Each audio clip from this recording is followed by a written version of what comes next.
Hello, everybody, and welcome to Podcast Period, the internet's stupidest podcast. My name is Ben, and with me today is my ever fantastic co-host, David.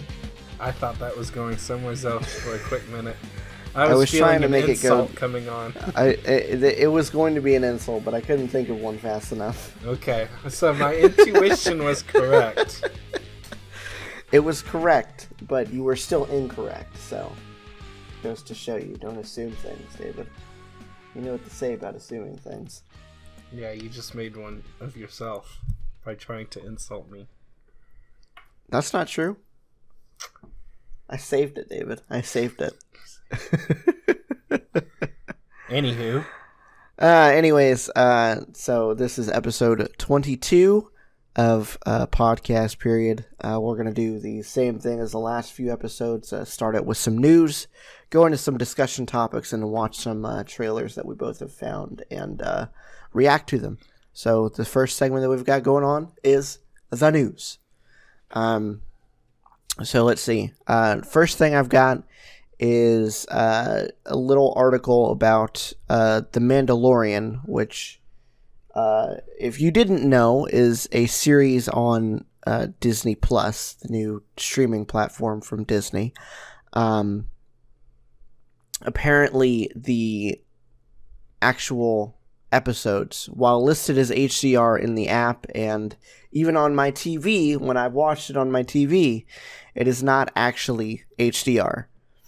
So this wasn't, I'm reading an article from Ars Technica. Thank you, Ars Technica. But they got their information from a YouTube channel called HDTV Test, who basically, it looks like they do like a heat map of the brightness on screen. So it shows you the darkest and lightest parts of the image. And it's not the dark parts that they're really worried about. It's more the brightest parts of the image, and none of them go over 200 nits, which is far, far, far below what HDR, even the spec for HDR is, let alone what actual HDR TVs can output. So the big issue with this is not that, well, it is that they're listing it as HDR when it's not, but when you're putting a TV into HDR mode, it's getting ready to output the brightest pixels that it can. So it's putting itself into like this high power state. So this entire time you're watching this like 30-40 minute episode, it's in this highly powered state when it does not need to be, just because they put some flags in the content that said, hey, this is HDR, treat it as HDR content, when it's not. Interesting. Yeah. So, it says that there's a few other shows that do that, not necessarily on Disney Plus, but elsewhere. I'll have to look into that later. But The Mandalorian was the one that I found the most interesting, just because David and I have talked about that show before, and we're gonna talk about it again on this episode. But yeah, so there you go. Watch out for fake HDR content. So the next thing I've got is here in the States, a couple days ago, it was Thanksgiving. And of course, the day after Thanksgiving is everybody's favorite holiday, Black Friday, which we both had to work, unfortunately, although I don't think either of us really had all that terrible of a time working, and at least I didn't. But, of course, with Black Friday comes videos of people fighting over stupid things, like, let's see, this first video here, it doesn't even say what they were fighting about, but they were fighting outside of a Forever 21 in a mall, so, isn't that wonderful? And then this next one was, they're fighting because an elderly woman bumped one of them while they were in line, and then he said something, and then the other guy got mad at him and started beating him up.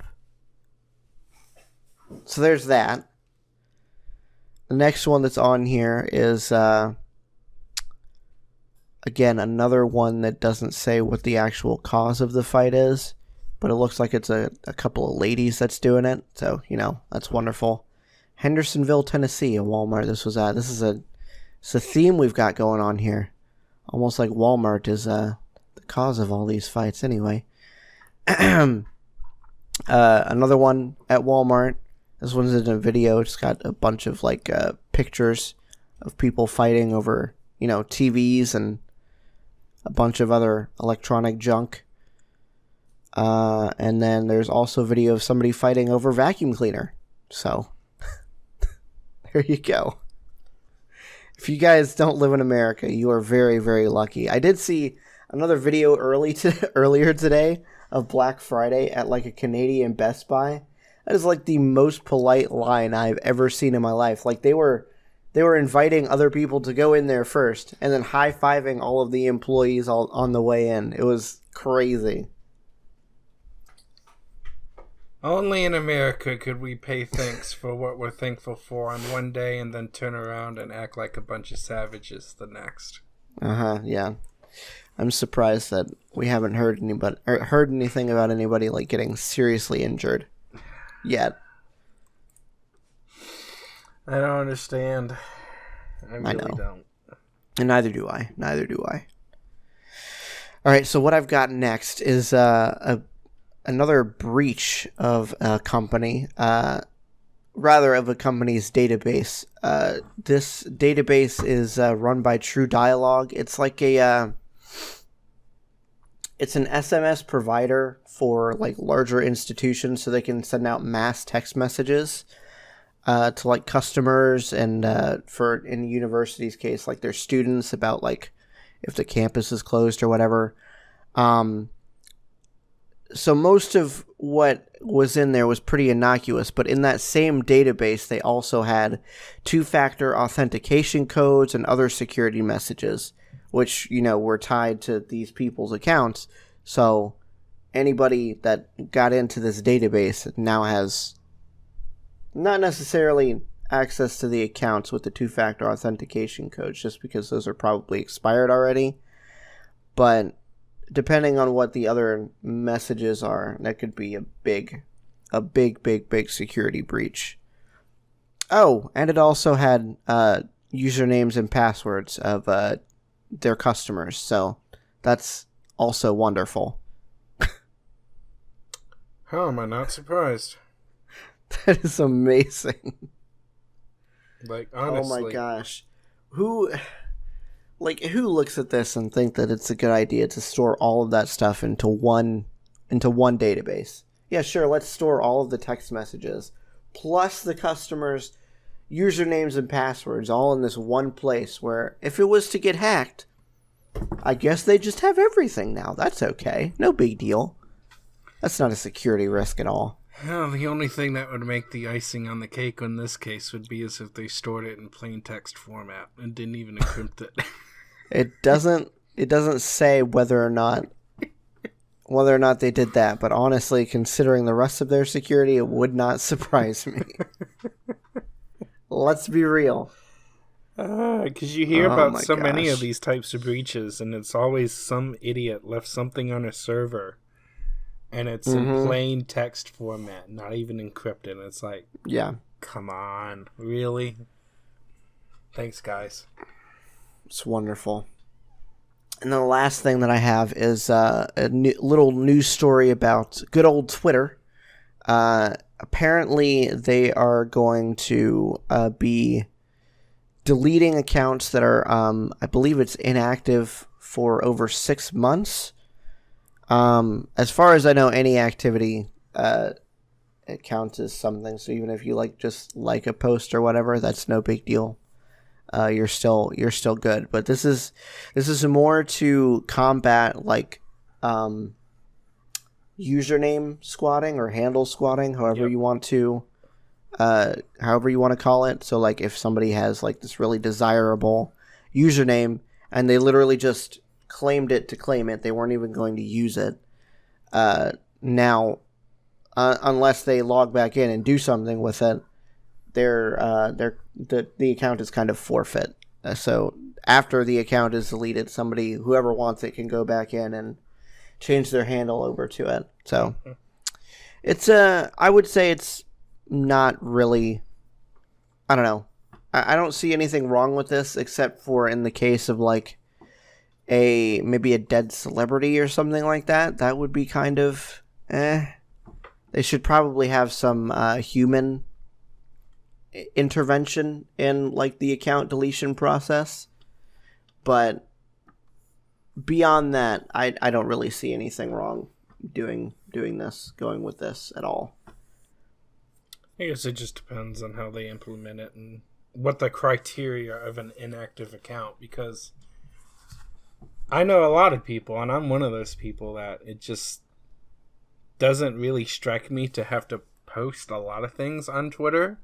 Yeah. But I'll scroll through it all the time and look at things. Yeah. That's not really being active as far as like posting or liking anything, but they should probably put like a stipulation that it has to be inactive 6 months with like no user activity whatsoever, like no logins or anything. Yeah, I think that's what it's saying here. It says part of this effort is encouraging to people to actively log in and use Twitter when they register an account. There you go. Okay. Yeah. Makes sense. So, as long as you're logging in and like using it, like just even looking at it, I think you're okay. I think the issue they're trying to combat is creating the account and then never using it ever again. Makes sense. Okay. Yeah. So, that's that. That's what I have for this episode, boys. What do you got, David?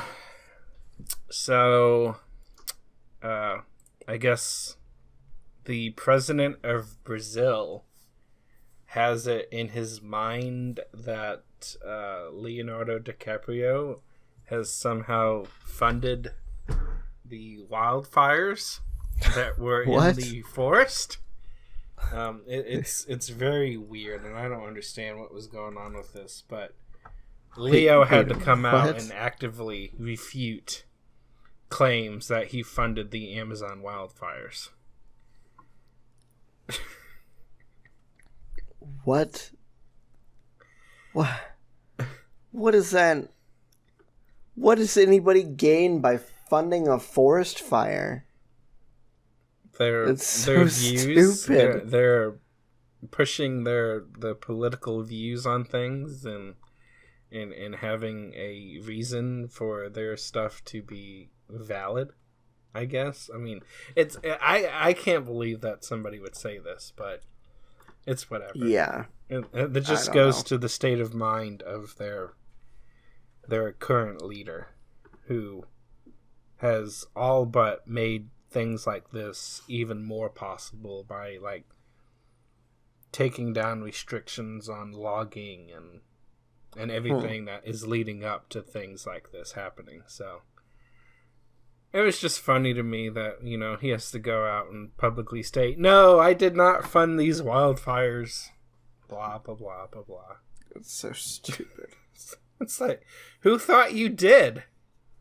I didn't even know this was a thing until he had to go state that it wasn't a thing. It's like, to me, that's apparently just putting more attention. The president of Brazil did. Exactly. That's so stupid. That's just calling attention to something that wasn't getting any traction to begin with. Mm-hmm. So that's so dumb. That is so dumb. Whatever melts your icing, I guess. I don't know. Yeah. Mm-hmm. Burns your tree leaves down to the ground. I don't know. Oh my gosh. So, the next topic at hand is Intel roadmaps and the announcement. It's been out for a while now, but it's just something that is actually leading more credence to what they've been trying to do as far as their new GPU division and maybe possibly getting past this god-awful 14 nanometer process that they've been stuck on forever and actually get to a new freaking architecture on a new freaking node so they can move on and stop being in the background or something. There's a new, and we already talked about this in one episode too, a new supercomputer that's going to be built with Cray and AMD with Oak Ridge National Laboratory here in Tennessee. Apparently, there's going to be a predecessor to this. It's going to be the first exascale. AMD's is going to be the biggest, but Intel's is going to be the first. They're going to build it out in Illinois. And it's going to have their new Sapphire Rapid CPUs and the new GPU division that they're coming up with. Mm-hmm. So they're calling that one Aurora. And it's going to be at Argonne National Labs up there in Illinois. But the only reason why it was interesting, because it kind of led credence to Intel's new roadmap of the new GPU architectures and finally Sapphire Rapids actually being something, instead of just being rumors and everything else going on with this. But I can't believe anything they say, because they've been delaying things for years now, so... Yep. The end is near, hopefully, and they'll move on, but I doubt it. So that's all. Yeah, it's hard to say. It's hard to say. But something that they actually did accomplish is they joined Apple in a lawsuit against SoftBank, and that's a company that is basically, as Apple and Intel are claiming, they're stockpiling technology patents just so that they can use said patents and sue companies that are supposedly infringing upon these patents. So now there's a new lawsuit against this company. It's in the Northern District of California. So we'll see how that goes. But they're claiming that it violates the U.S. antitrust laws, that this company is buying up all these things just for the sole purpose of being able to turn around and sue whoever they want for patent infringement, is what they're calling it. I mean, that doesn't really sound like an antitrust lawsuit to me, but okay. That's what Apple and Intel are claiming. I don't know how this is going to go. It's probably just another measuring contest. Who's got the biggest stack of money? Yeah, exactly. I don't agree with what SoftBank is doing either, but it's more of like a patent troll issue, which has been going on for God knows how long in Silicon Valley. Exactly. And less of a antitrust thing. I mean, they're not. It doesn't seem like they're that big of a company. They just want to get more money through this like roundabout way of patenting all this crap that, you know, may eventually get used. Who knows? Yeah. But yeah, I don't know. Apple was quoted as saying they have suffered economic harm in the form of litigation cost and diversion of resources away from innovation to respond to these entities' serial nuisance suits. So they're saying they've sued them so much that they're causing economic harm and they're stifling innovation because of this patent infringement nonsense that they're claiming against them. Interesting. Which, I mean, like you said, it's been going on for a long time, so to me it's just another form of that. Yeah. I don't know. It's hard to say who's gonna win this, but I don't think my bet's on Intel and Apple probably not winning it. Probably. Yeah. You never know, but probably not. And then the last thing on the list, talking to our future AMD overlords, since apparently they're on fire and nothing can stop them. They finally launched the long talked about and mentioned, I don't know, at least 3 or 4 times in our podcast alone, new 3000 series Threadripper chips. They got their new 16-core 3950X, which is on regular AM4, which is basically being called Baby Thripper. So that was funny. That basically competes with their old version of the 16 cores that they had out. And then they've got their new 24-core, 48-thread 3960X and a 32-core, 64-thread 3970X for a whopping $1,400 and $2,000 respectively. Ouch. These are definitely enthusiast CPUs. Very enthusiast. They are very expensive. And is quite a reversal considering that the 9980XE, God, Intel, why'd you have to do this to people? Was $2,000 just last year for a simple, what was it, 14 cores? Something like that, I think. Like 14-core chip. Very, very minimalistic compared to this. And now they've dropped the 10980XE, which is, I think they dropped it to $1,000, right? $979. They slashed the price in half for the exact same chip. Which clearly shows that they could have done that from the beginning. Exactly. They're not selling these things at a loss. No, because it's the same chip, guys. They did nothing. They changed the name to the 10980XE to just make everybody tongue twisted, and they changed the frequencies just a little bit. It's the same core architecture, and it's the same cache layout. Everything is the same. This thing, in fact, with some of the Spectre and Meltdown in silicon litigations that they have, there's reports that the 9980XE is actually faster. And they slashed the price on that too. It seems like that's what Linus Tech Tips. That's what they got, as far as I'm remembering from their video about the 10980XE. Yeah, they reached out to Intel, and Intel quote said, "Your 10980XE results are as expected, but your 9980XE results are higher than we expect." Whatever the heck that means. Exactly, yeah. It means you don't want to admit that it's worse. But it's quite the reversal, because now Intel can no longer charge premium pricing.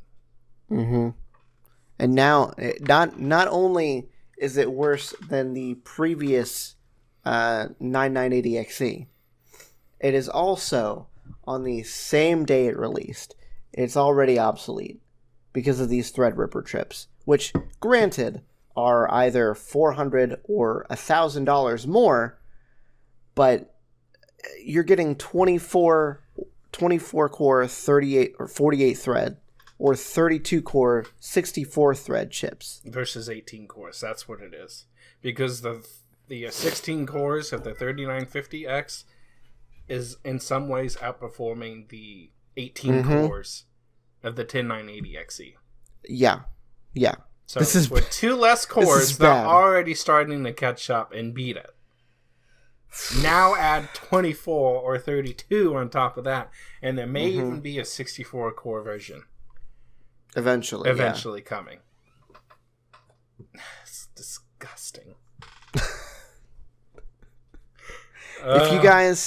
If you guys haven't seen Linus Tech Tips video on the 10980XE, you are doing yourself a disservice. Just watch it and then pay attention to what he says at the beginning, and then just look at the graphs that they show during the video, and I promise you will be extremely, extremely entertained. Yes. I know graphs aren't usually the most exciting thing, but considering the context, it is hilarious. Yep. It is like the biggest middle finger to Intel that I think I've ever seen Linus give. Yeah, it was...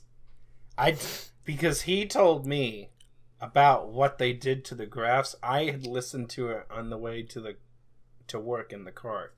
So I heard the rant, I laughed at the rant, but I wasn't watching the video and I didn't see any of the graphs. He told me what they did with the graphs. I went and rewatched that video just so I could see what they did to the graphs. It was amazing. It's laughed so hilarious. It's probably the best thing that they've ever put into a video. It was so good. Yeah, It really was. Oh, man. So, hail our new AMD kings. They have finally dethroned Intel, at least for the time being. Mm-hmm. And then that's it. Wow. That's it for my news segment. That is just insane. I can't. It's so funny. It's so good.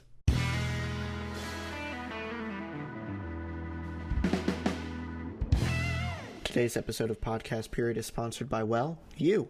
We've recently started a Patreon to help offset some of the costs of running the podcast, and you can be a part of it for as little as $1 a month. We have an exclusive Discord server, community events, a Minecraft server, and you can access episodes early as well. If you want to help out the show by throwing some money our way, just head to patreon.com/podcastperiod. Again, that's patreon.com/podcastperiod. Now back to the show. Okay, so now we've got some discussion topics. The first one that we've got is about the Mandalorian, episodes 3 and 4, which are the last two episodes as of time of recording. So what did you think of 3 and 4, David? I liked the pacing. The pacing of these two episodes was definitely a far improvement over the second one. I truly do feel like they could have just lobbed the second into the first by just cutting out a lot. There's still a couple of instances where it does drag on a bit too much, but it was far and away improved. So the pacing and the consistency was improved, and I liked it. The turnaround of the Mandalorian, or I guess Mando is his name, or that's at least what some people are calling him. And going back and rescuing, and I wish they would hurry up and give Baby Yoda a name so that people could stop complaining about calling him Baby Yoda, but I like it. I'm just going to call him that anyways, because I really like the comparison. And saving him, I think, was definitely unexpected. How I saw this going was him trying to claim the reward, and somebody like just showing up and causing all kinds of dismay for this poor guy, either by stealing Baby Yoda or, God forbid, killing him or something like that. Yeah. And he just gives up the kid and he claims the reward, and I'm thinking, well, what's this series supposed to be about then? If it's not going to be about protecting this kid, or at least trying to claim the reward on the kid, like, what is this? And then the little ray of hope when he collects all the reward, and he has the heart to ask, so what are you going to do with him? And I honestly was like, okay, now I get it. I like this. And then he left, and I was like, alright, what's the catch? Does he realize the reward is fake, or does he have a change of heart? The reward is not fake. He successfully has it melted down and creates new armor out of it. And then talks to I don't know if they gave him a name, but the guy that originally led him to the job to begin with. And ask that guy, what are they going to do with them? And that guy just says, I don't know. I didn't ask. So I was like, okay, he's going back for him. He has to. There's no way he's not going to. And just that whole scene of him taking out the stormtroopers, I was like, I think this was a little bit overrated, but okay, I'll take it. But then the scene where everybody has trackers and starts coming after him after he starts walking by the place where everybody has a tracker, because the guy already told him everybody had a fob on this guy. And that whole scene was just amazing. I loved it. And then the rest of the Mandalorians come out and they help him escape, proclaiming this is the way. It's just amazing. I loved it. And then episode 4... I did not who is this girl? I want to know that, because I like that character a lot. And that whole thing was just amazing to me. That whole episode. I loved it. I could be wrong, but I'm pretty sure that girl in episode 4 is like, she's like one of the bad guys in the original Deadpool movie. You know what? She looked familiar to me. You may be But I didn't right. place it until like just now. I didn't think of that until you just said it, but now that you've said that, I think you're right. Now she looks so familiar in my mind. I'm trying to place it. I think you hit the nail on the head with that one. Mm-hmm. But anyways, the inspiring fight against whatever those creatures were supposed to be called, and the giant walker, which I thought those were powered by stormtroopers on the inside. Are those like completely mechanical and independent without any intervention whatsoever? Like they don't have to be driven or operated? They have stormtroopers in there usually, but I don't know. Maybe I don't know if they like modded it so that it would be autonomous, or if there was people in it, or what. Because it didn't I'm not sure. It seemed to me like they were claiming it was autonomous, like the way it was scanning for things, and somehow like knew not to step forward into the thing, but yet did it anyways. Like I was really confused about that. But anyways. Okay, yeah, she was the person that I was thinking about. Okay. Her character in Deadpool is Angel Dust. Okay. Mm-hmm. Gotcha. I was watching that whole episode like, I know I've seen this person before, but I cannot place her. And then I was just thinking about it while you were talking about it, and I'm like, wait, that's her. That has to be her. Yeah, I can't say that I disagree with you on anything so far. They were better than episode 2, but episode 3 was definitely the best out of the 2 so far. The 4th episode was slower to me. It felt like it dragged on a little bit longer than it should have. Especially at the end when they had beaten everybody, like with them, like I just thought it was weird that they were staying there for like weeks after fighting off these raider people. Yeah, I thought it was like the next day, and then them two are having the discussion. We stirred up quite a bit of trouble here a few weeks ago. I was like, a few weeks ago? Yeah, I was like, wait, what? Are you kidding me? We're not talking the next morning after the fight. You're talking a few weeks ago? Why are you still there? He has to know that people are eventually going to find this kid. You would think, but apparently then leaving not. the kid, or almost leaving the kid, and saying that this is not... Which I totally understand the sentiment that he was going for there. Yeah. But you know what you've done to this kid. This kid is never going to have a free life ever again because you took him back. Unless they figure out where the tracker is on this kid. Which is what I was thinking this entire time. I was like, okay, he knows there's a tracker. Where is this tracker? Can't you take it out or something? You would think. So I want to know the answer to that question. Yeah. I don't know. It's hard to say. But yeah, I kind of agree with you as far as leaving Baby Yoda, but I was thinking in the back of my mind the entire time, like, this kid is going to be haunted for the rest of his life by this. Like, if a mercenary comes after this kid with these people, they're not going to be able to save him. There's no way. Nope. Because they barely fought off these raiders with the help of the Mandalorian and this lady, whoever she is.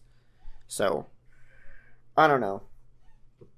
That whole episode just seemed like a little weird. Not as out of place as episode 2 did, but as far as pacing goes and like a little bit of the plot, I wasn't really floored with it or anything, you know? Did you watch the 3rd episode when it came out and then the 4th episode when it came out, or did you do them back to back? I watched the third episode like earlier this week, and then I ended up watching the fourth one earlier today. Okay. So it was a few days in between. I feel like the difference in when you watch that probably is going to have a pretty big effect. Like we said in the last episode, this whole thing feels like it's meant for binge watching, and we can't right now. And I was able to watch them back to back, or at least I tried to. I watched the third episode last night, and I guess your point about the pacing in the fourth episode is correct, because I was falling asleep during it. Yeah. So I just turned it off and was like, okay, I'm going to watch it tomorrow. And I think that was about when he was inside the ship telling the kid to stay behind. Because I thought I dozed off like a good 10 minutes and totally didn't realize what was going on. Then I watched it today. It's like, oh, shoot, I fell asleep for like 10 seconds and thought I missed a lot. Yeah. Like I said, the pacing in that episode is just, it feels really, really long. Like it's a lot longer than it needs to be. That's an episode where I wouldn't have minded it being like the same length as the second episode. The big difference between this episode and the second episode is that this episode, besides the pacing issues and everything, still feels like it belongs in the show.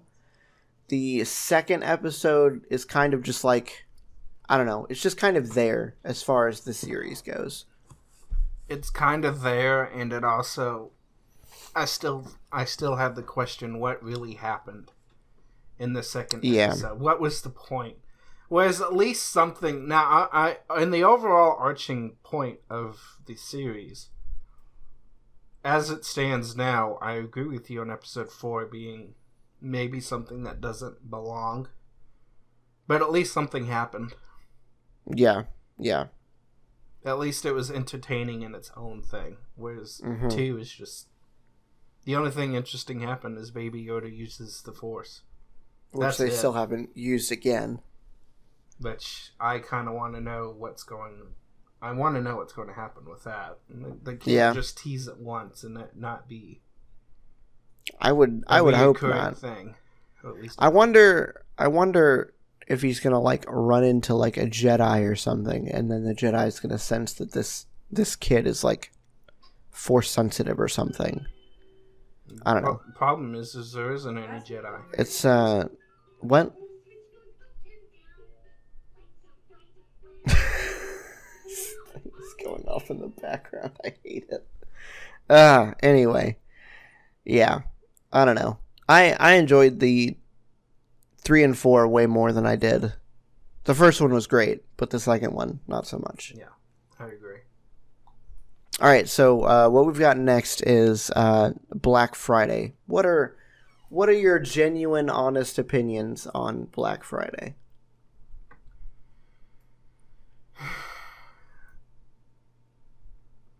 I think it used to be a lot better when it was actually Black Friday.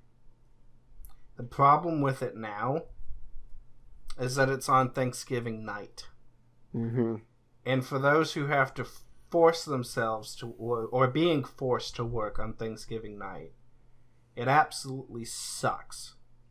Because we've had the benefit, or the disadvantage, whatever you want to call it, from being able to talk about this from both sides, especially me, because I think you lucked out and didn't have to work the actual Thanksgiving event. No, I didn't, thank God.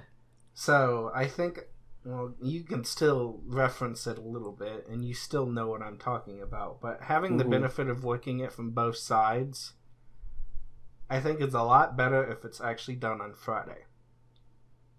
It's still, to me, totally American to be completely thankful for what we have Thursday, and then be a bunch of dicks towards each other on Friday, just because you might get $5 off a pan set, or you might be able to get $300 off this TV, or $100 off this Xbox, when you could literally probably get that online at some other point during the weekend and just save yourself the trouble from leaving the house.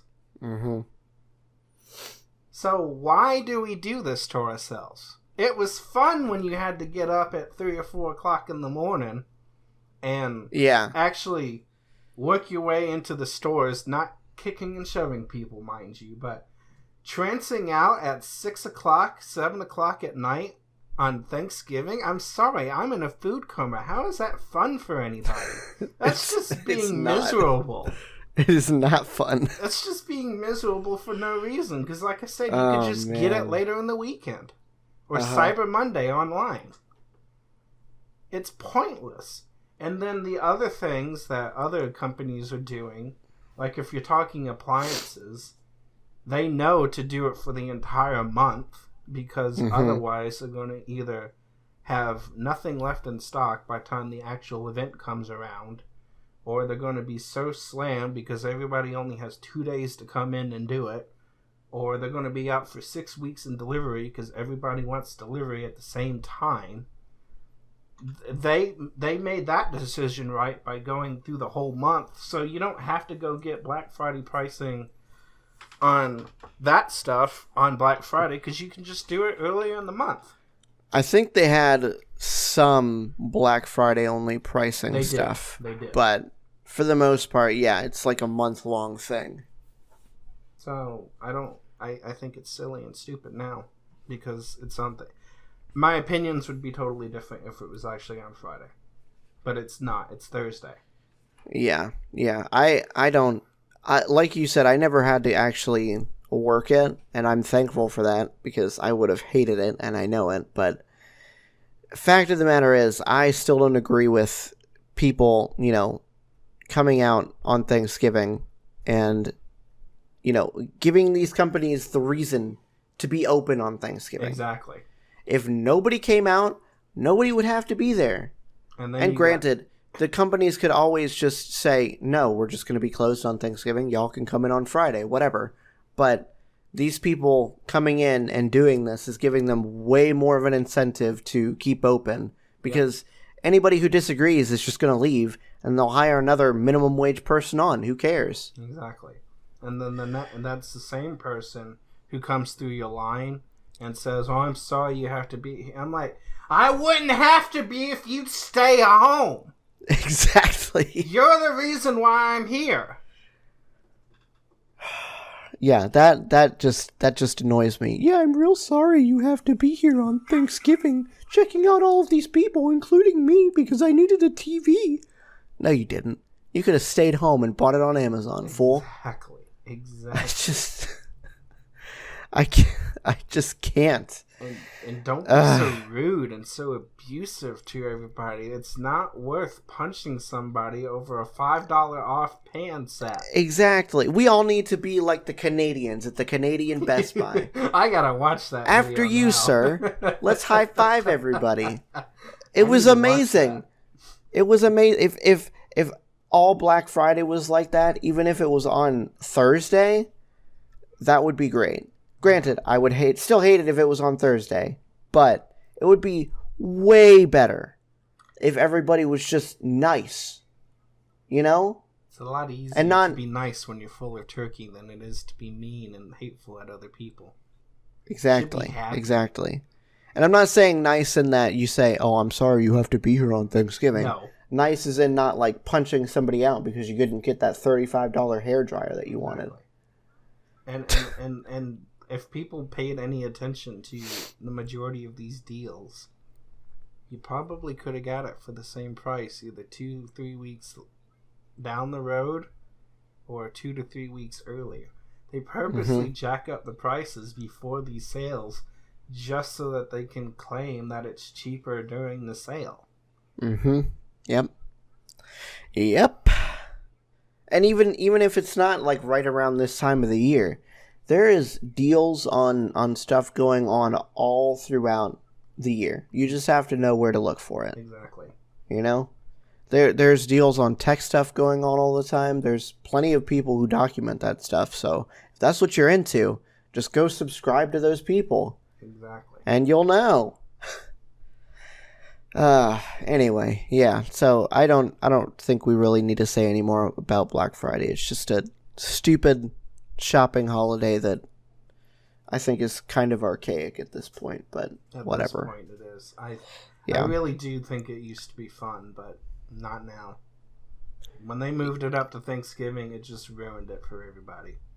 Yeah, I didn't mind, like, granted, when I was a kid, I didn't want to get up anyway, but it was still fun, like, going out with my parents and just, looking at all this stuff that we could get, even if we didn't get everything, It was still a nice experience to be like, up and at 'em, let's go look at all this cool stuff that they're selling. Mm-hmm. But anyway, yeah, that's it. Black Friday sucks. That's all we got to say. All right, so now we're moving into the trailer talk segment of the podcast. We've brought a few different trailers that we want to watch through, and we'll give you our reactions to all of them. So the first one that we've got is it's a new TV spot for Star Wars Rise of Skywalker. Oh, God, I can't wait to see this movie. Oh. That was so cool. Did you hear that the new Duel of the Fates remix? Oh, that sounds so good. I'm so excited for this movie. Oh, man. I know there's a few Star Wars fans that are hating on these newer movies, and I can see some of their points, but this just gets me hyped. I'm so excited for this. So glad we get to go watch this. Oh yeah. We're definitely doing a podcast on that when I'm up there. Like, we have to. We have to. Oh, goodness gracious. When is... No, we'll have another episode out before that comes up, won't we? We should, yeah. We should be able to record another one before Christmas. I think the Star Wars one will be episode 24, I think. Oh, we're going to have to do a Christmas special or something. Oh, yeah. We'll have to figure something out for that. The 25th. Oh, God, is it? Really? Yeah, we got the 11th and the 25th. Wow. Okay, yeah, we'll have to do a Christmas special then. All right. So next we'll watch the trailer for A Beautiful Day in the Neighborhood. Oh, what you think about that? Well, all I know is I'm probably going to cry when I'm watching that movie. I'm so ready for it. I really enjoyed Did you watch the documentary that came out like last year? Yeah, that was really good too. Yes. I'm ready for this. Tom Hanks was like the perfect choice to portray Mr. Rogers. That's perfect. There are so many movies that I don't think would work if Tom Hanks wasn't a part of it. But this one is definitely probably the most critical one I've seen yet. Mm-hmm. Where if it wasn't for him, the movie wouldn't work. Because there's others that you could replace with somebody else and it'd probably be okay. Yeah, I honestly don't think know. You could do anything else with this one. I don't know what other actor would be good to portray Mr. Rogers. And I'm not saying like Tom Hanks is like the perfect human being and neither is Mr. Rogers, they're both great. Yeah. But in this instance, I cannot think of an actor that would be that better fits the part than Tom Hanks. Yeah, exactly. I'm actually super excited about this movie too. Like really, really excited. Did you see I forget what news it was, but it was one of the big three, where Tom Hanks found out that he's actually, and I don't know what the relation is, but he's actually related to Mr. Rogers. Really? Yeah. I never delved into it to see what the relation was, but apparently he was related somehow. No, and he did not know that until that. Like very, very recently. Like after the movie and everything. It's probably some sort of like distant relative sort of thing. Yeah. But even still, having any relation to him is like, that's insane. Exactly. Especially when you're the one picked to portray him in this in this biographical movie, you know? Exactly. Oh, man. I'm so excited for this one. Okay, so next we've got the SpongeBob movie 2. My eyes. I don't like the animation style in this movie. I really don't. No, exactly. That's exactly. They should have stuck with the traditional animation style instead of the CG like weirdness. It's like a one-off episode sort of thing. It would work because they've done that in like The Simpsons or whatever, and I'm sure it's been fine. But they've already done it in SpongeBob. Exactly. They've It's already made an entire episode. SpongeBob movie into the traditional animation style. So why would they change it? That episode where Gary is lost is one of the most emotional episodes of SpongeBob out there. I literally cry every time I've seen it when I was a kid. Why did they do this? Because obviously the TV show doesn't exist anymore, David. It's just a movie franchise now. I'm going to break this chair. Just the infuriating nature of this entire thing. Didn't they already go to Atlantis in an episode too? Yes. This seems like they took like 3 or 4 episodes of the TV show and just mashed them together to make a movie. And they've already did the freaking Krabby Patty Mobile too. There's nothing new. That was in the original movie, so that was probably a callback to that. It's stupid.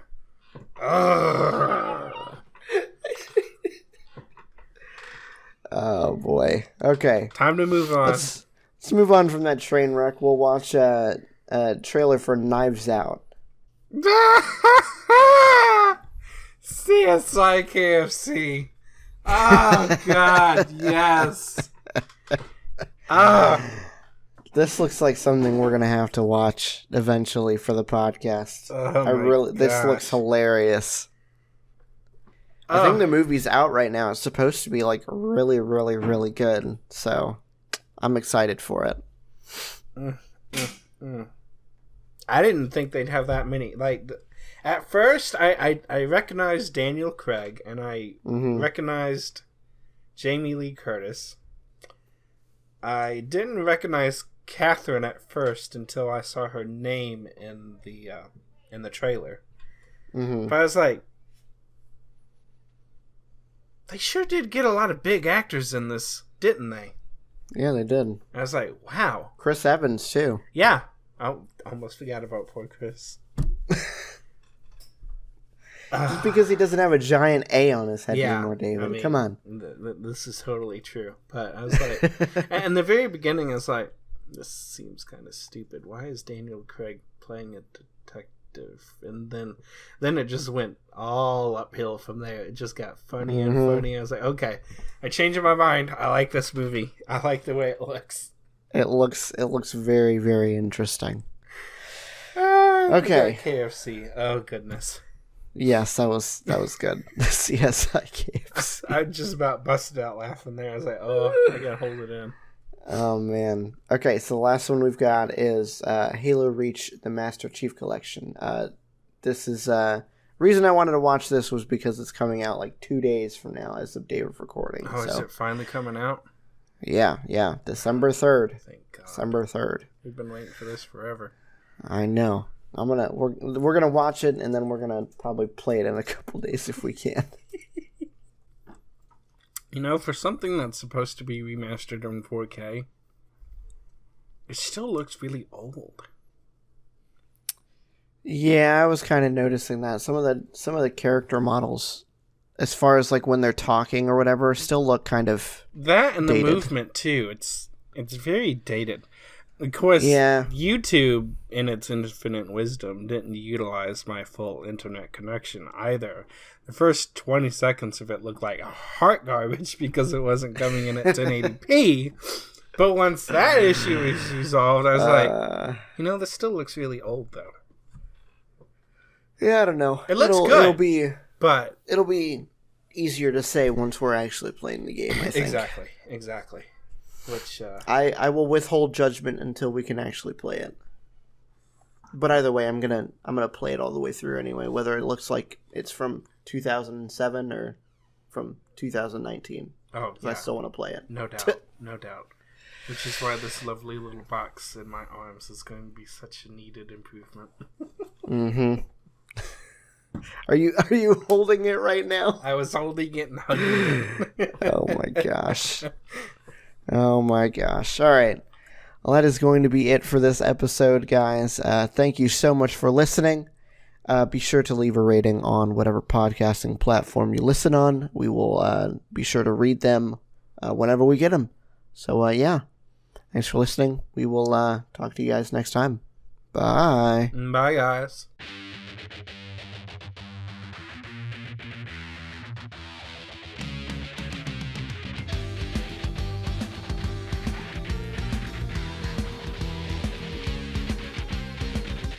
This episode of Podcast Period was produced and hosted by Ben, co-hosted and edited by David. You can find Ben on Twitter at BenPlaysVidjas. That's Ben Plays VIDYAS. And you can find David at Car6by16. You can find the show on Twitter at Podcast Period or email us at podcastperiod@gmail.com. That's it for this week. Thanks for listening.